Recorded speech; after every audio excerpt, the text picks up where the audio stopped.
Hello friends welcome to competition success. आज आम आलोचना करवा जहाँकि सरकार तरफ गोटे नुआ अपडेट आसी चाषी भाई मानक पई।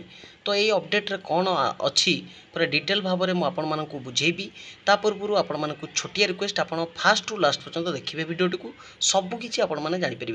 भिडियोटी जब भल लगे आपण मानक तो निश्चित भाव में लाइक करेंगे एवं चैनल को नुआ आसते तो निश्चित भाव सब्सक्राइब करदे कारण मुझे जेन्युइन ट्रस्टेबल इनफॉरमेशन प्रोवाइड करता है।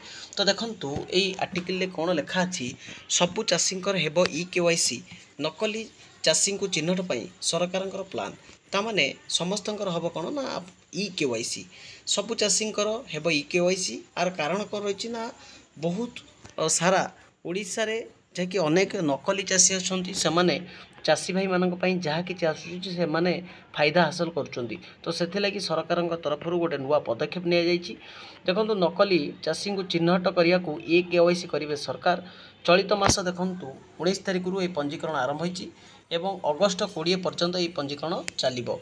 तो देखो ये कौन पूरा डिटेल भाव में आलोचना करवा। तो देखो ई केवाईसी करने को मंत्री परामर्श देते सोसाइटी चाषी पंजीकरण समय ई केवाईसी करें।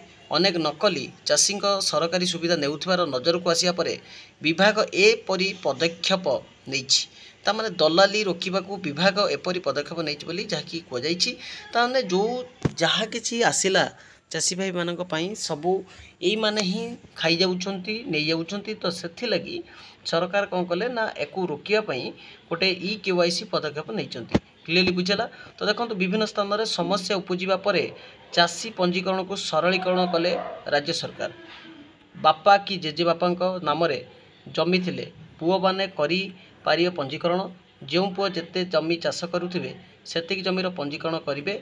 जदि जड़े भाई सबु जमी चाष करुच्ची तेबे अन्य भाई मानकर लिखित स्वीकृतिनामा पंजीकरण समय दाखल करवा कौन जोगाण मंत्री कहते।